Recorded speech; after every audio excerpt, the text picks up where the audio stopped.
Hey guys, Julian here. Today I'm going to be showing you how to arrange your tracks, get unstuck, and really just demystifying it. This is one of the biggest things people run into with production. And you guys requested this as well.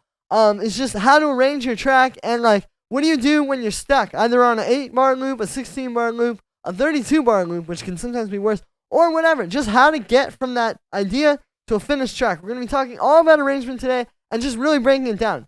To go along with this video, I actually just dropped a new template on my website. For just $5, you can get this whole track structuring template. Literally everything laid out, you know, all the automation done, all the like where to put things is finished. All you have to do is just drop your stuff in. Link is at the top of the description. This is really great. I recommend this if you're just looking for some new inspiration, or maybe you're stuck on an arrangement, whatever it is, you could grab this right now and be done and have a really, really good finished professional track arrangement and mix down by the end of today just using this template. So really, I wouldn't miss out, guys. If I were you, I'll be grabbing this right now. Link is at the top of the description. Thank you so much. Again, this is really going to help you guys arrange your tracks and just like get unstuck. There's no other templates like this on the market. Also, like I don't see anybody else trying to make something to help you guys get unstuck. So grab that, support your boy, but most importantly, support yourself making your best music. Link is at the top of the description. Let's dive in.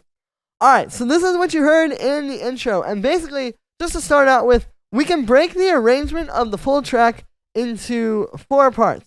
We have part A, part B, part C, and D. You can see right here. So A would be like the very intro, like just getting the kick and the basic drums started, all the way up until where you're going to have probably your first, you know, kind of big moment here, where it's like a break like that, where the kick is filtered, and it's like really just spreading its wings. B starts right after that, where you're going into the breakdown. Right, we're taking stuff away, like the ride disappears there. Then we get here, and it's like literally just the kick, the lead, and a few background sounds. And that is, again, like just taking down the energy, dropping us down, until we get into the break here where there's no drums. Right, besides, I guess there's that little kick going, but that's not really like a, you know. Right, so we've now through part B, we've worked our way all the way from this, which is like full energy, down to this. And then in part B is also where the build-up is going to happen. You can see we're building here. I've got some of my sweeps and different effects, plus the automation on these different elements. You know, another good arrangement tip is not just adding in a sweep or white noise or a riser every time you want to build something up, but try using the elements that are already there. Like the way these hi-hats, we have this like washout on here, where it's essentially, we're turning those into an effects sample, rather than just going and adding another riser every time you want to build up. Then here we have like a little breakdown.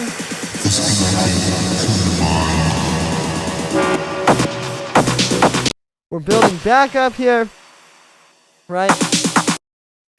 And then part C, that starts as soon as drop 2 starts. And that would be like the main, hardest musical part of your track, right? Like over here in A and the beginning of B, we had all the drums playing, we had some of these background stabs as well. But C is really where we're just going to go full force, like everything, like full drums, lead, stabs, all of that. This is where you want to showcase like the most energy of your track, because you've used part A to just get the track going and to get it like something where DJs can mix in. Then you've used part B to create this big open moment where it drops down and things are disappearing. You get a big break, you get a little like open spot, and then the build up. And then now that you're at C, you have perfectly primed the listener and the dancers and all that kind of stuff for this big musical moment. And we give it. Right? So, then we had that, and that's going to keep going. In part C, you're usually going to have some kind of like a breakdown. You know, like over here, you can see we get like that, just a moment where everything kind of goes away. And then also during part C, so now through here, you're going to start kind of dropping things down, right? Like things are disappearing, you know, like there's a low pass filter.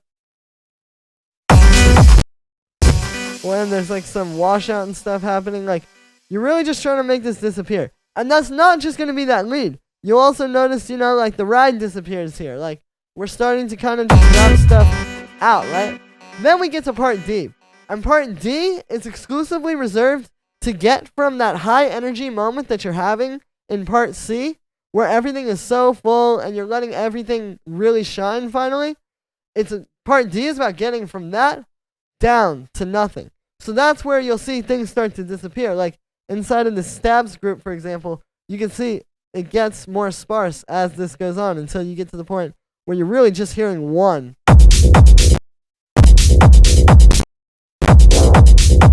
And then it's like nothing, right? And same thing with the drums, right? Like this little clap here,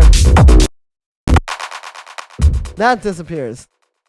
You know, even the kick, it filters up at the end. So again, it's almost like the way the track starts is like the same way that it ends, right? Like,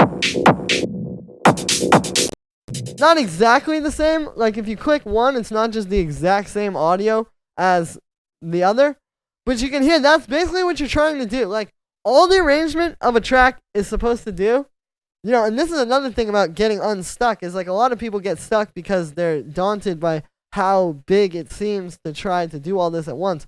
Well, it's not really this magical thing. It's literally just trying to get from point A to point D here, but it's like trying to start from very few elements, use all the elements that you have created to carry the track along, and then just get back down to nothing at the end.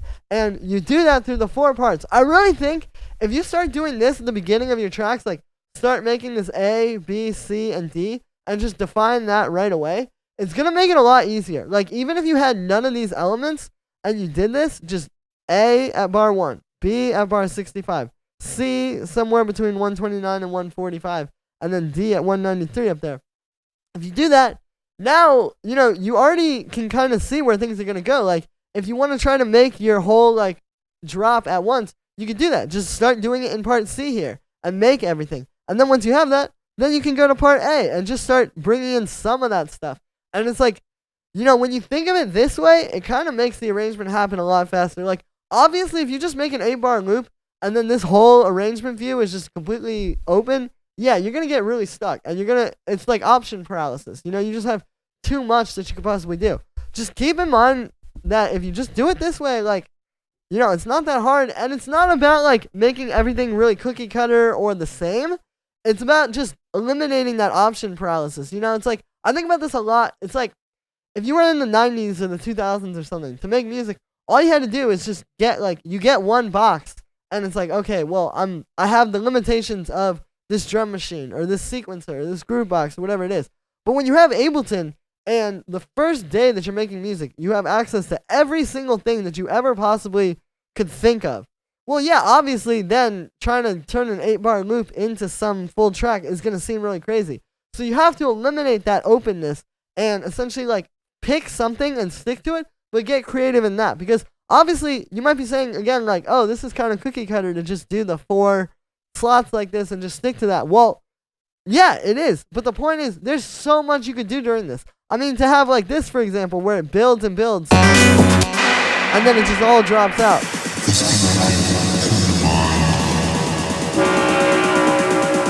You know, you don't have to do that. Like, you can do so many other things. Like, it's about setting a few parameters and allowing creativity in that, rather than just going, oh, you're not, like, giving yourself option paralysis, so you're not being creative. So, yeah, that's pretty much all I want to talk about in this one, guys. I just want to give you a bunch of arrangement tips and show you how I do it and how I got from 8-bar loops to making finished tracks. Because I used to be just like you guys and being stuck. But with these tips, I was able to get going. So yeah, as always, make sure to like this video as well as subscribe. And let me know what you think of this video in the comments. Like I said at the beginning, you can get this full arrangement template. So if you're stuck, you can literally just use this to make a full track out of any 8-bar loop today. Like, if you have a bunch of 8-bar loops on your computer that you've been stuck on, go to the link in the top of the description. Grab this template. It's literally just $5. It's super accessible, and you'll be able to literally just copy and paste this stuff and the arrangement and stuff and the automation and all those things, and you could turn your 8-bar loops into a full track right now. This is something you could do today that will instantly take your tracks to the next level. So yeah, link is in the top of the description. Thank you so much for the support, everybody. Enjoy, and I'll see you tomorrow with another video.